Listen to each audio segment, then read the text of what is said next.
tardes. Les agradezco que nos acompañen a una emisión más de los webinars enmarcados en la estrategia de acompañamiento socioemocional para la comunidad docente y directiva. Soy Claudia Gaona y a nombre de la Subsecretaría de Educación Media Superior les doy la más cordial bienvenida. Como ustedes saben, uno de los 5 ámbitos de la formación socioemocional en este nuevo modelo que se está impulsando a través del marco curricular común de educación media superior es la práctica y colaboración ciudadana. Este ámbito se basa en reconocer que todos estamos relacionados con los demás y que nuestras acciones o omisiones impactan en la vida de los otros, de la comunidad, del entorno y, por supuesto, del ambiente. Es por ello que este ámbito pues, se refiere a todas esas acciones, actividades y proyectos que promueven la conciencia social y también que abren y fortalecen espacios para el aprendizaje de una ciudadanía activa, participativa y transformadora que motiva a las y los estudiantes a involucrarse y a participar en la solución de problemáticas comunes y en la reconstrucción de espacios públicos, así como a ejercer sus derechos, libertades y desarrollar sus proyectos de vida como agentes de transformación social. Y sobre este tema y sobre este ámbito de la formación socioemocional que tenemos en educación media superior, se trata el webinar de hoy, el cual se titula Agroecología, Emancipación y Educación Popular Ambiental, el cual está dirigido por la especialista Elena Juárez Ibáñez, a quien agradecemos, ¿no?, por su valiosa aportación. Durante la transmisión, como ustedes saben, tenemos un chat que nos permite estar en contacto con ustedes y a través del cual pueden emitir comentarios, señalar cuáles son sus dudas a la especialista y también queremos recordarles que debido al tiempo, no todas las preguntas podrán ser respondidas, pero algunas de ellas serán transmitidas a nuestra especialista Elena Juárez para contestarlas al final de su presentación. Y bueno, sin más, les invito a seguir con mucha atención la exposición de nuestra especialista y a continuar participando y usando todos los recursos y materiales didácticos que con los que cuenta la formación socioemocional. Traen las estrategias de Jóvenes en Casa, Jóvenes en TV y también en el programa Constrúyete. Y los dejo con mi compañera Naomi Cárdenas, quien nos hará favor de dar una pequeña semblanza de nuestra invitada del día de hoy. Gracias. Gracias, maestra. La maestra Elena Juárez Ibáñez es socióloga de la educación y actualmente desempeña el cargo de directora de vinculación en el Centro de Educación y Capacitación para el Desarrollo Sustentable, CADESU, de la Semarnat, donde realiza el desarrollo e innovación en proyectos de fortalecimiento en la estructura, infraestructura, sistemas, subsistemas y prácticas agroambientales educativas en las ciudades y comunidades rurales en apoyo al incremento de la resiliencia social, ambiental y biocultural bajo principios agroecológicos. Cuenta con la experiencia en diseño, gestión, implementación y seguimiento estratégico de proyectos, gestión parlamentaria e interinstitucional, gestión y desarrollo de proyectos bioculturales, desarrollo sostenible, agroecología urbana, paisajismo comestible, diseño urbano, infraestructura verde, soberanía alimentaria, desarrollo comunitario, gestión ambiental, proyectos desde la perspectiva educación popular ambiental y turísticos, aplicados en zonas urbanas, rurales e indígenas con resiliencia al cambio climático. En la actualidad, forma parte del Diplomado Internacional en Agroecología para la Sustentabilidad de la Facultad de Ciencias Políticas de la Universidad Autónoma de Querétaro, también parte de la Sociedad Científica Latinoamericana de Agroecología. Muchas gracias, maestra. Muchísimas gracias. Pues primero que nada, buenas tardes y agradeciendo la invitación y que se tomen un poquito de su tiempo para empezar a construir una estrategia de seguridad y soberanía alimentaria, no solamente desde la Secretaría de Medio Ambiente, sino desde todos los sectores posibles. Entonces, para nosotros siempre el sector educativo, las aristas educativas, los procesos educativos son de vital importancia, son nuestros mejores aliados en la construcción de las estrategias por el autoconsumo, por la soberanía y seguridad alimentaria. Es por eso que ahorita vengo a platicarles un poquito sobre lo que significa la agroecología, no con sus bases técnicas ni teóricas, sino más bien en las bases organizativas, sociales y comunitarias. Y un poquito lo transversalizamos con la educación popular, porque es una metodología la cual estamos trabajando hace tiempo en la Secretaría de Medio Ambiente. Entonces, para contextualizar un poquito sobre la educación popular y la agroecología, por qué lo estamos planteando como lo estamos planteando, por qué lo estamos construyendo, de la forma en la que proponemos desde hace poco más de 2 años, pues es, primero necesitamos contextualizar históricamente por qué la necesidad de una metodología que nos otorga la educación popular. Y esto es, pues como sabemos, después de la Guerra Fría, en los países de Latinoamérica empieza a alinearse un poder hegemónico, ¿no? En el que empiezan a desarrollar estrategias políticas y económicas en la que se extiende la influencia y evitar la instauración del comunismo en los países del sur. Como bien sabemos, pues también se empieza a extender en Argentina, en Chile, en Cuba. Entonces eso empieza a ser un poquito peligroso, empiezan a haber dinámicas militares en toda América Latina. Entonces, ¿en qué derivan estas dinámicas? Pues que hay una imposición de un sistema, y este sistema habla de eficiencia, de competencia y de calidad, que no necesariamente son malos. El problema es de dónde vienen planteados estos conceptos o estos términos. O sea, cuando hablamos de eficiencia, competencia y calidad, pues tendríamos que estar pensando en el bienestar común, no en la homogeneización de la vida, de pensamiento y mucho menos de un sistema educativo, ¿no? Entonces, el problema con estos términos es que justamente empiezan a servir a sistemas que son orientados a la producción en la mayor cantidad de bienes, es decir, donde son beneficiados muy pocos. Sin embargo, de por medio va el sacrificio del trabajo y de los modos de vida de muchos. Es decir, se implanta una dinámica capitalista que, si bien ese no surge en los 60s, surge de mucho antes, pero empieza a aterrizarse con dinámicas de neoliberalismo. ¿A qué nos referimos con neoliberalismo? Pues tiene que ver con la desregulación de los sistemas de mercado y un adelgazamiento del Estado. Entonces, esto también trae consecuencias, trae beneficios, obviamente, pero también trae consecuencias en los modos de vida, sobre todo de producción campesina, producción a pequeña escala. Entonces, por ende, aquí como consecuencia, pues crece el descontento social y se van construyendo resistencias con la finalidad de exigir los derechos elementales de la población. Entonces, sí, sí, perdón. Para que un sistema pueda implantarse socialmente e históricamente, tiene que operar de distintas formas y tiene que operar también de distintas aristas. En este caso, cuando hablamos de sistemas opresores implantados desde el colonialismo,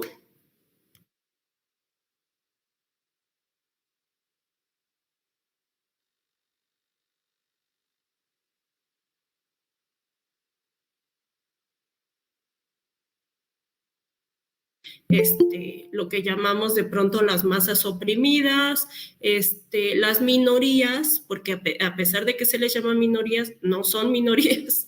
El sistema opresor es quien manda y, por el contrario, los oprimidos son quienes obedecen.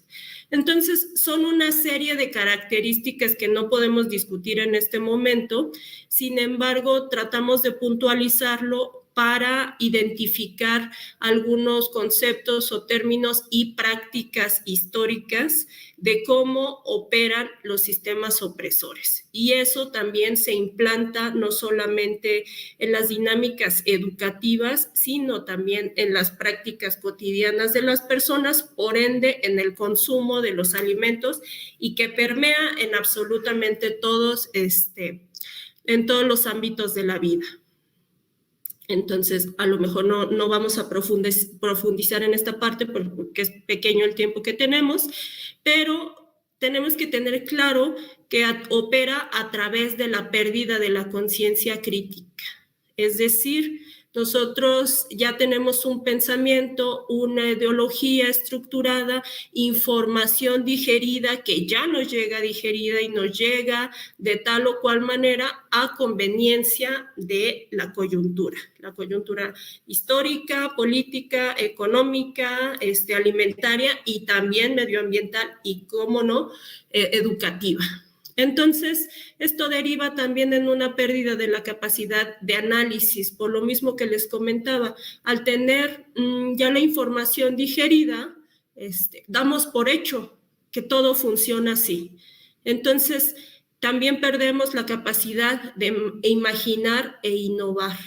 Innovar no me refiero a lo tecnológico, me refiero a los medios de vida. ¿Cómo construimos mejores medios de vida que colectivamente y culturalmente sean más viables? Tampoco de pronto lo pensamos, nos vamos volviendo entes individuales que vamos tratando de defendernos de manera individual, pero a pesar de esto también se generan muchas resistencias. También para que estos sistemas se perpetúen, se legitimen, hay una cultura del silencio que, si bien sabemos, afortunadamente se ha ido rompiendo por la heterogeneidad de la sociedad, de la información también. Tenemos mucha información ya distinta que viene de las redes sociales. Sin embargo, también tenemos esa posibilidad de recuperar esta conciencia crítica y decir que sí, que no, y participar en la toma de decisiones. Entonces, les comentaba, para que opere un sistema de opresión, tiene que pasar por diferentes facetas y también perpetuarse a través de distintas dinámicas prácticas que tienen que ver con el fatalismo, la incapacidad y la deshumanización. Hay ejemplos muy sencillos que de pronto yo no sé si compañeros, compañeras que están acá, no sé si se acuerdan que hace, por ejemplo, 20 años, en los medios de comunicación era impensable ver tanta sangre, ¿no? Tanta violencia y distintas formas de violencia. Ahora, todas estas formas y diversidades de violencia se plasman en los medios de comunicación como algo consumible cotidianamente, y que a final de cuentas se ha naturalizado, se ha legitimado de una manera tan grave que yo digo, no, o sea, y que consideramos desde la Secretaría que no podemos seguir avanzando de esta manera, naturalizando la violencia. O sea, uno llega al metro, a las esquinas, y ves los periódicos y manifiestan, o sea, manifiestan no solamente la violencia, sino una hipersexualización en la que también deriva en violencia de género. Entonces,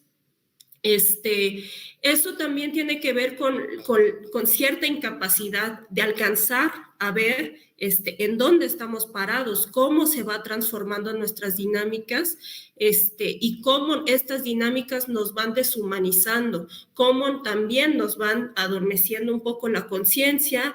Infundir temor es básico, porque sí hay una naturalización de la violencia, del poder, etcétera. Sin embargo, lo que les comentaba hace un momento, tratamos de mantenernos resguardados y a salvo de manera individual o con nuestras propias familias, y hay comunidades, por ejemplo, en Guerrero, en Michoacán, en el Estado de México, en Oaxaca, que han dicho no, o sea, tenemos que empezar a colectivizar, a problematizar y empezar a resolver de manera organizada y colectiva, porque de manera individual es muy complicado, ¿no? Entonces hay una serie de cuestiones también, de pasos que tienen que caminar para que se perpetúen los sistemas de opresión, que es lo mismo que les decía, el silencio por medio de la desinformación y los mitos, la falsa idea de la libertad, a pesar de que consideremos que somos sujetos libres, pues es un tanto incierto, ¿no?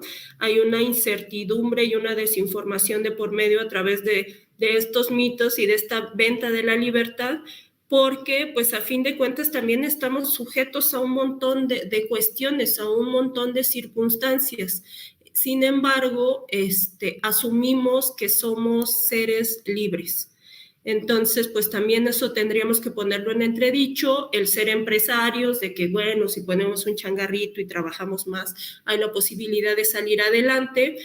Sin embargo, las estadísticas dicen que el 75% de las personas en las que nacemos en cierto estrato, en ese nos vamos a quedar de por vida. Y si vamos viendo los números también con los años, la pobreza, lejos de aminorarse, va incrementando. Entonces, son varias cosas que les digo, no vamos a poder profundizar porque es poquito tiempo, pero sí me gustaría aterrizar.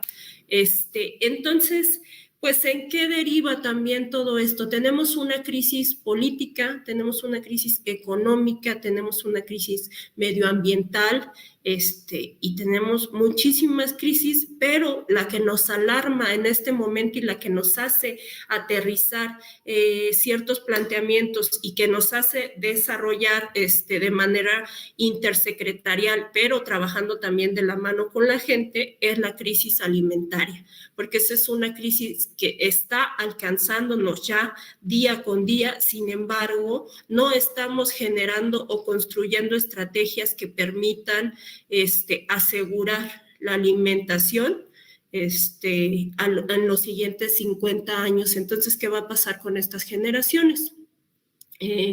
La ONU alerta de la posibilidad de una catástrofe alimentaria. Desafortunadamente ya no es una posibilidad, o sea, es un hecho, ¿no? Y si bien aquí se ven tal vez como el ejemplo de los, siempre son los ejemplos que se utilizan los niños en África, pues también tenemos que saber, en México hay muchísima pobreza y que hay mucha gente que todos los días tiene incertidumbre alimentaria, es decir, posiblemente el día de hoy no coma y se vaya a la cama sin comer, y posiblemente mañana tampoco tenga asegurada el acceso a sus alimentos. Entonces, hablando aquí de China, India, Estados Unidos, Europa, utilizan la mayor cantidad de alimentos, toda la exportación de alimentos termina centrándose en estos países, y que, si bien sabemos, también siguen creciendo, y a su vez también esto aporta al cambio climático. Entonces, si no vemos de manera alarmante estos datos de 1.700 millones de personas afectadas por fenómenos climáticos, y que en primera es esto, la crisis alimentaria, y aparte la pobreza, entre muchas otras cosas, el despojo, el extractivismo, la migración, o sea, son muchísimas cosas. Entonces, ¿cómo aterrizamos esta información? Pues hay una dinámica capitalista, y que no lo decimos nosotros, es algo que se viene manifestando hace mucho tiempo. Hablamos de un capitalismo depredador, y que las dinámicas que ha generado este capitalismo depredador pues derivan en una crisis climática pues muy grave, ¿no? Y que desafortunadamente siempre le pega a los mismos, a la gente más pobre, a los campesinos, a las comunidades indígenas, etcétera. Entonces, yo no sé si hemos escuchado que el 1% más rico fue y es responsable del 15% de las emisiones entre 1990 y 2015.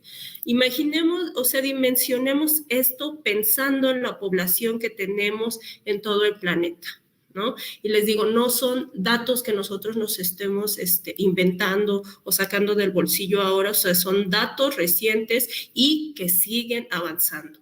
El norte global es el responsable del 92% de las emisiones en exceso causantes del cambio climático. Por el contrario, los países del sur global están dentro de sus cuotas equitativas de límites.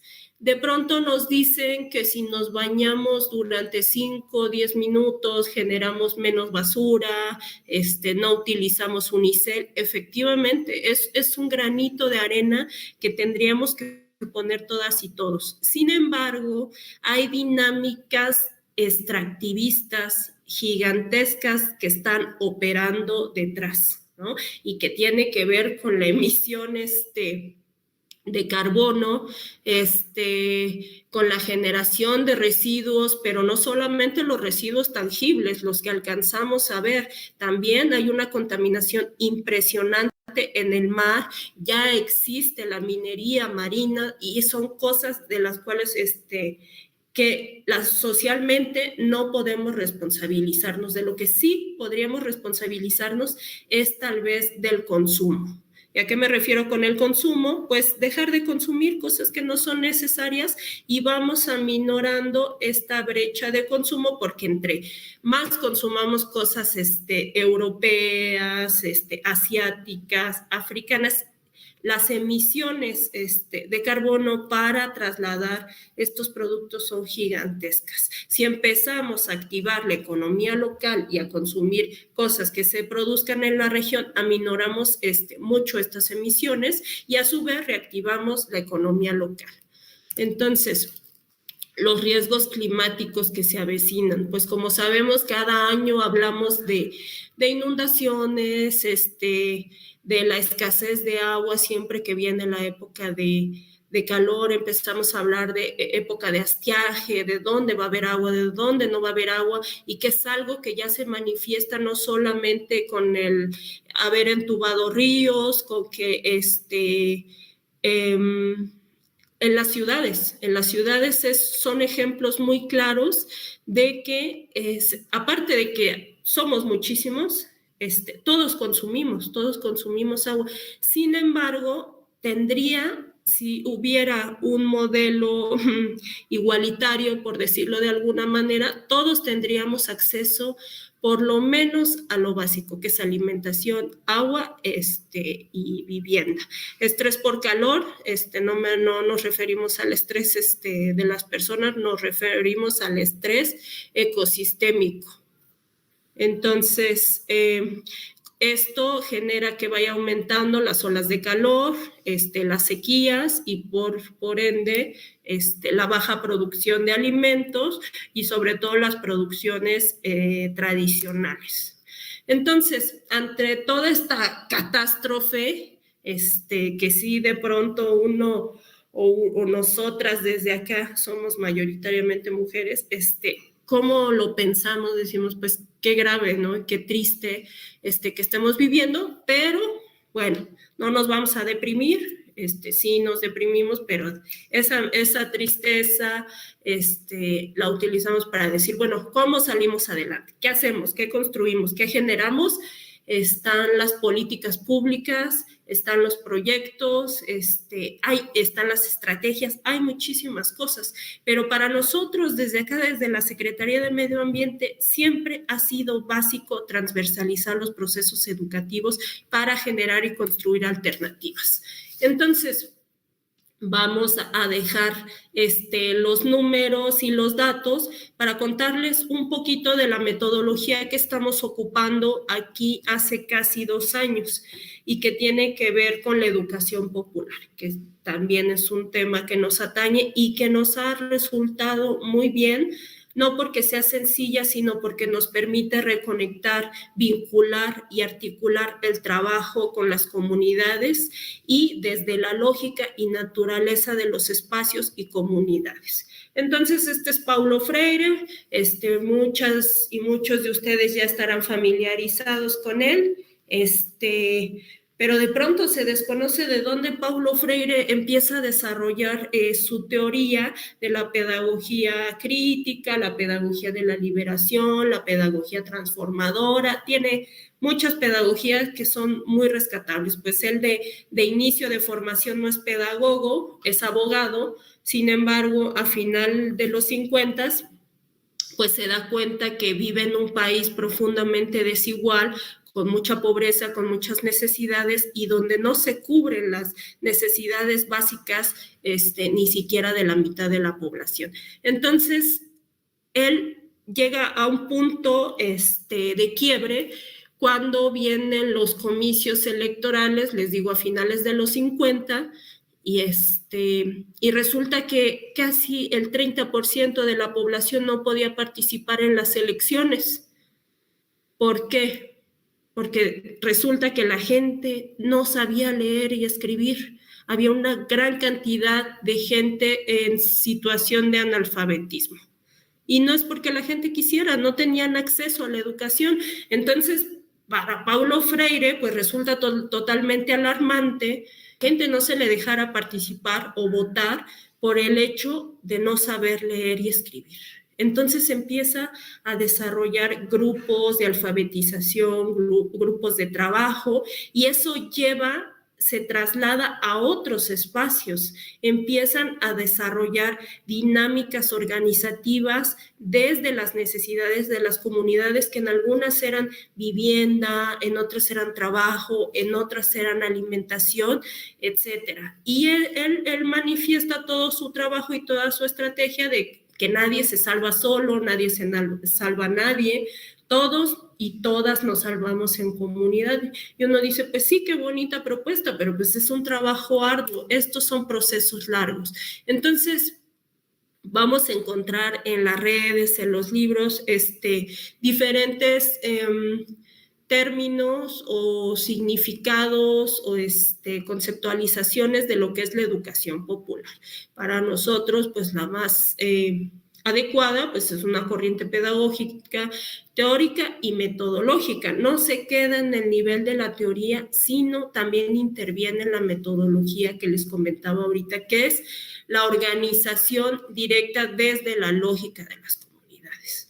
Entonces, empiezan a utilizar las ciencias sociales como una herramienta centrada en los contextos latinoamericanos. Si bien somos